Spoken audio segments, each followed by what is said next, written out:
से कहा है। गांधी जी इसी आधार पर बोलते थे। उनको सबूत की आवश्यकता पड़ी तो धर्मपाल जी ने सबूत जुटाए और आजीवन तपस्या की। उसके आधार पर उन्होंने भारतवर्ष के ब्रिटिश का प्रभाव होने के पहले के जीवन का जो चित्र सबूतों सहित किया है, प्रमाणित है। वो चित्र भी, उनकी भी शताब्दी है, जन्म शताब्दी। वो चित्र भी इसी बात की पुष्टि करता है। हमारी इस स्व की कल्पना का आधार अध्यात्म आधारित परस्पर व्यवहार था, संतुलित व्यवहार था, आत्मीय व्यवहार था। उसको हम धर्म कहते हैं और उस धर्म के उदय से सब सुखी होते हैं। सावरकर जी ने कहा कि जब ऐसा हिंदू समाज खड़ा होगा संगठित, तो वो गीता की ही बात करेगा और अपने उद्देश्य को वसुधैव कुटुंबकम यही बताएगा, क्योंकि हम किसी पराया मान ही नहीं सकते। ऐसा हमारा जो आध्यात्मिक राष्ट्रीयता का स्व है, वो उदय होने से दुनिया के सारे झगड़े समाप्त होंगे, खोया हुआ संतुलन वापस आएगा और ऐसा मानव धर्म उदित होगा, हिंदू धर्म उदित होगा। तो फिर परिणाम ये भी होगा कि मनुष्यों के कलहों पर जिनके दुकान चलते हैं और उनके खोए हुए संतुलन पर जो अपना उल्लू सीधा करते हैं, उनके दुकान बंद हो जाएंगे। और इसलिए हम देखते हैं कि ये न हो, भारत एक विकास के राह पर, बड़ा बनने की राह पर चल पड़ा है, ये हो न पाए, हिंदू समाज अपने स्व को समझ न पाए और वैसे ही कटा बटा रहे, इसलिए बहुत प्रयास चल रहे। जो जो भारत का है उसकी निंदा करना, जो जो भारत की है उसकी निंदा करना, भारत के जीवन की, भारत के धर्म की, भारत की परंपरा की, इतिहास की, वर्तमान की व्यवस्थाओं की, सबकी निंदा करना, भारतीयों के हृदय में स्वयं के बारे में ही अश्रद्धा उत्पन्न करना, ऐसे प्रयास चलते हैं। इतने प्राचीन जीवन से दुनिया देख रही है कि उस जीवन में इतने लंबे समय से चलते हुए मूल्य है। मनुष्य जीवन को स्थिरता देखे, सुख देते हैं, टूटन से बचाते हैं, अधपतन से बचाते हैं। मूल्यों से युक्त हमारा जीवन है। मूल्यों पर हमला होता है, बोल के भी होता है, निंदा करके भी होता है और विभिन्न माध्यमों से, बहुत सूक्ष्म रीति से भी होता है। ऐसा स्थूल और सूक्ष्म एक सांस्कृतिक आक्रमण भी लगातार चल रहा है, इस भय से कि अगर ये सारी बातें भारत में ठीक हो गई तो हम नहीं चल पाएंगे। गठबंधन भी ऐसे लोगों ने बना लिया है, सम्मिलित प्रयास करते हैं। और भारत में हम देखते हैं कि इसको पहचान कर इसके लिए समाज में चलाने के प्रयास करने चाहिए। सब ऐसा नहीं करते। विशेषकर इसके व्यवस्था को चलाने का भारत के जो दायित्वधारी लोग हैं, राज्यों में है, केंद्र में है, सब लोग हैं। लेकिन कभी कभी ऐसा व्यवहार दिखता है,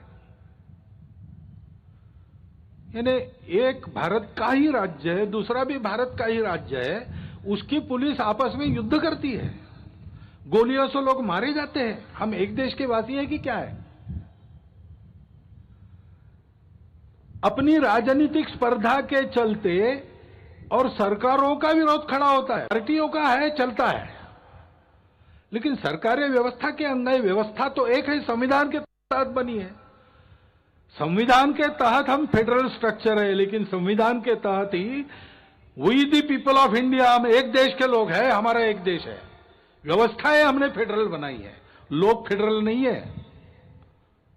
संपूर्ण जन एक राष्ट्र है। लेकिन ऐसा पोषक व्यवहार सत्ता में बैठे लोगों का भी होता हुआ नहीं दिखता।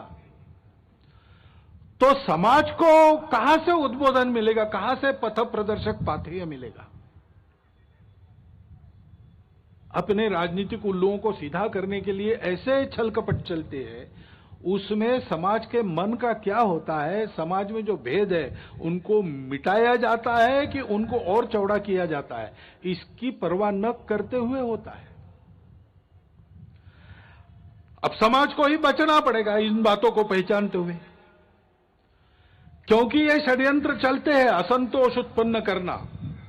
निमित्त तो मिलते ही है, इतने बड़े समाज में, इतने लंबे चौड़े देश में छोटा भी निमित्त है, उसको प्रचार के साधनों के आधार पर बहुत बड़ा करके बताना, असंतोष उत्पन्न करना, आपस में विरोध उत्पन्न करना, जाति से जाति को लड़ाना, प्रदेश से प्रदेश को, भाषा से भाषा को लड़ाना, कलह उत्पन्न करना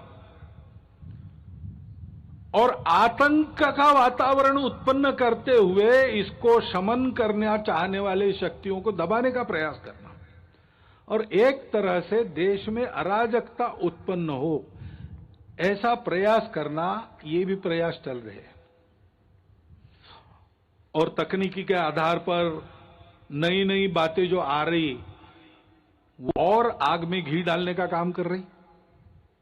नियंत्रण नहीं है उसका, ओटीटी प्लेटफॉर्म्स है, उस पर कैसे कैसे चित्र आते हैं, क्या क्या आता है। अभी तो कोरोना में लोगों के हाथ में भी मोबाइल आ गया और ऑनलाइन तो देख ही रहे, और क्या देखते क्या नहीं इसका कोई नियंत्रण नहीं। और ओटीटी प्लेटफॉर्म पर क्या दिखाना इसका भी कोई नियंत्रण नहीं। देश में तरह तरह के नशीले पदार्थ आते, उनकी आदतें बढ़ रही है, वो कैसे रोकी जाए, कैसा हो पता नहीं। उच्च वर्ग से लेकर तो बिल्कुल आखिरी आदमी तक समाज के जितने भी स्तर है सब में भयंकर व्यसन। और उस व्यापार से आने वाला पैसा किसके हाथ में जाता है हम सबको पता है। देश विरोधी कार्यों में उसका उपयोग होता है। सीमा पार के देश उसको प्रोत्साहन करते हैं। ऐसी सारी बातें चल रही है और अनियंत्रित बातें भी बढ़ रही है। बिटकॉइन की करेंसी है, किस राष्ट्र का, किस नियम का उस पर नियंत्रण है मुझे नहीं पता। एक स्पर्धा खड़ी हो रही है। इन सब बातों को नियंत्रित करना, समाज के हित में चलाना, ड्रग्स जैसे व्यसनों का पूर्ण निराश हो इसका प्रयास करना, ये शासन को करना चाहिए, करना पड़ेगा।